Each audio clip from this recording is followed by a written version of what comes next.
Most powerful handgun in the world. Smith & Wesson 500.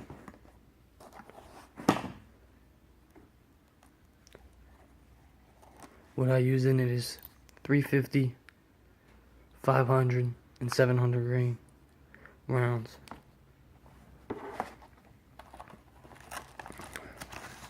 There's some nice sights, and I have the top rail.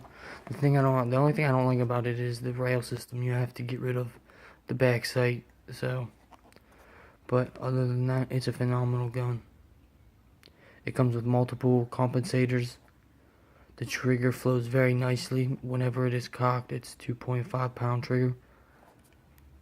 Everything is very smooth action.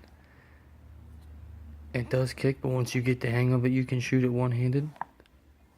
I have a video of a 90-pound girl shooting it one-handed. Perfectly fine. It's an amazing gun. Next will be the Bone Collector